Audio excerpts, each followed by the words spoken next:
we as Christians have the greatest news, the greatest message of anybody on the whole earth. We know the greatest message on the earth that's ever been presented to any people at any time and will ever be presented. And it's objectively the greatest message ever. And when someone doesn't see this as the greatest message ever, that's a deficiency in their understanding, not a declaration of what's true. See, our message is not about what the Pharisees did or what Christians often do. It's not a message of, hey, look at me.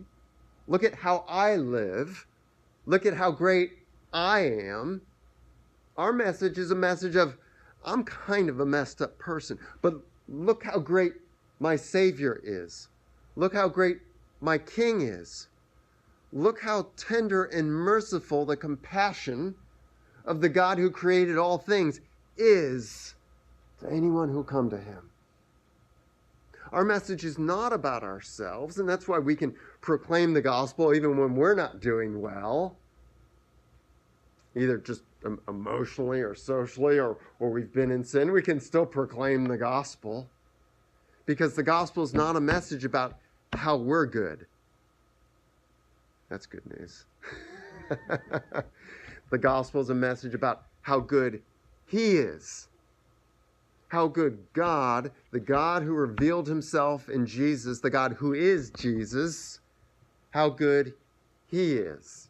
Okay, so we have a message of personal joy. We have a message, when we tell people the gospel, we are saying, here is God's means for you, through Jesus, who John the Baptist would announce, to have personal joy. That's what we're offering to people. Okay, and beyond this, peace, next underline there, peace with God. But people will be angry with us about this. And we say, yeah, and what? We're right to recognize this doesn't make sense.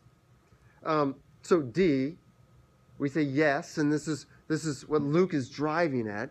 Even though you have done them no harm, you are doing your neighbors no harm.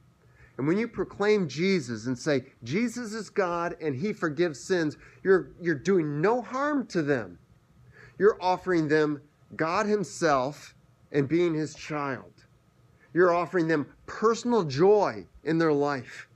You're offering them peace with God and with neighbor, and peace as they live their lives. That's what we offer people in the gospel.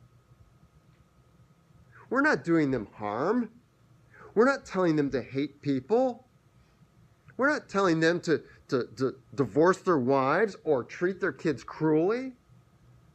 We're not telling them to treat their neighbors without love. No, we're telling them, forgive your neighbor.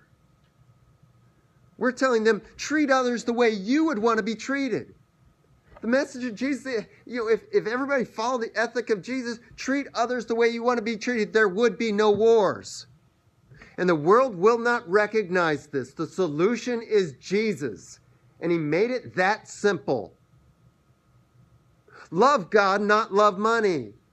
And that's what most wars are about. That's what most strife is about, right? Money. Who has what? And who has what rights? Jesus is absolutely the answer. And when we surrender to that, when we treat others as we would like to be treated, we have peace with them. And we have joy in our souls because we're treating someone well. And we know in our souls that's right.